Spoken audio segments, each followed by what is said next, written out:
those limbs. Hey, if the smoky air from the Canadian wildfires is really bothering you, even inside your house, an air purifier can help. They can reduce pollutants and impurities in the air. 5 on Your Side checked Consumer Reports ratings and found that Blue Air received an excellent rating for clearing out the smoke particles. There are 2 options for a little bit less money, the Honeywell Insight and the Winix air purifier, both of them good at removing smoke and dust in their high-speed settings. You'll want to keep it running 24/7 and change the filter as soon as the indicator light comes on.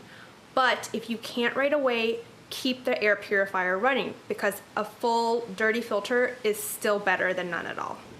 A few of the things you can do to maximize the effectiveness of an air purifier: close and seal windows and doors, and use the purifier in a room with the fewest windows and vents to the outside. From New York to Detroit to the Carolinas, more than 55 million people in the U.S. are under air quality alerts. Smoke from Canadian wildfires is blanketing a big section of the country. Karen Kaifa reports from Washington.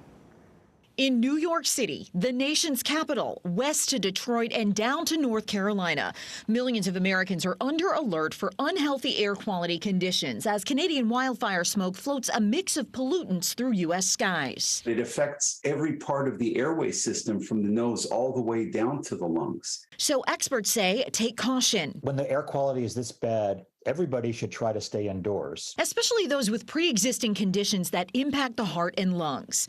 Dr. Afif El Hassan is a pediatrician and spokesperson for the American Lung Association. Make sure that you anticipate ahead of time if you need specific medications, especially inhalers for asthmatics. With more than 9 million acres charred by Canadian wildfires so far this year, Dr. John Balmes of the University of California, San Francisco and UC Berkeley says the eastern U.S. should anticipate future air quality concerns like the West does. This is a wake-up call for those in the East Coast about what is in store for the future.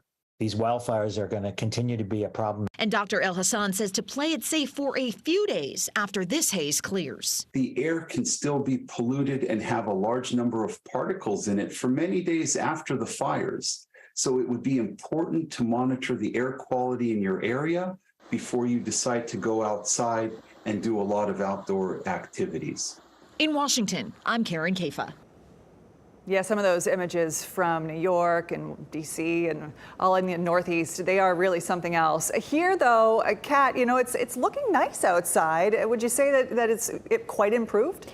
Over yesterday, certainly. We've seen improvements over yesterday. We are still in code orange outside. You can see the haze pretty well looking at our Lake Gaston camera at the Point restaurant, though a lot of people still out and about on the water on their boats enjoying the day. It's beautiful outside. Aside from the haze, we've got plenty of sunshine. It's warm but not too humid. It's just the haze out there. We're going to be talking about air quality, especially in regards to the Northeast for the next several days. So I want to let you know what the air quality index is. When it's code yellow, and that's where we expect to be tomorrow, you find about 50 to 100 of those smoke particles per cubic meter. Today we're in code orange, so if you take a cubic meter of air and measure all the smoke particles, we are just over 100 today. And code red, earlier in the day yesterday where we were, is up to 200. But we're seeing improvements. Today, we're sitting in this more moderate to unhealthy group.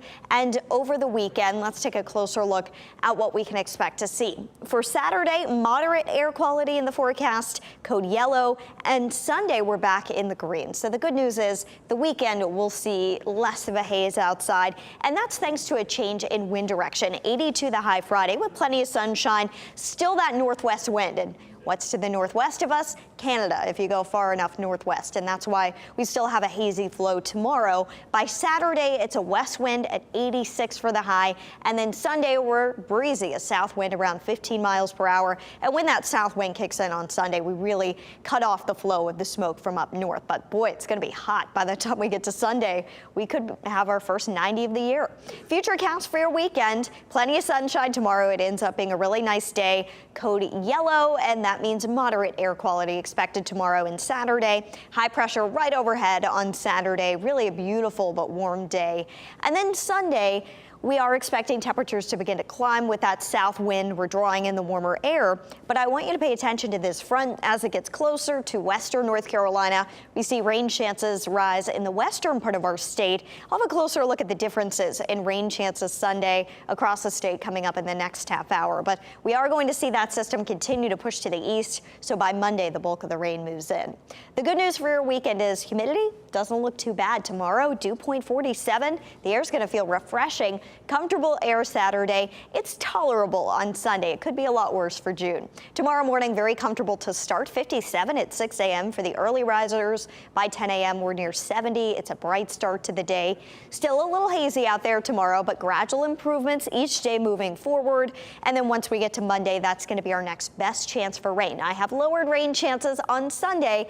Meteorologist Elizabeth Gardner first told you about that this morning. It's just a 20% chance of a shower or storm. Better rain chances really come Sunday night into Monday. And then next week, high temperatures stay in the mid to upper 80s. Still no 90 on the forecast, but we could come awfully close on Sunday. All right, Kat, thank you. So ahead, 5 on your side wants to help you lower your car insurance bill. The things you can implement right now. And why a change to the beloved SpongeBob popsicle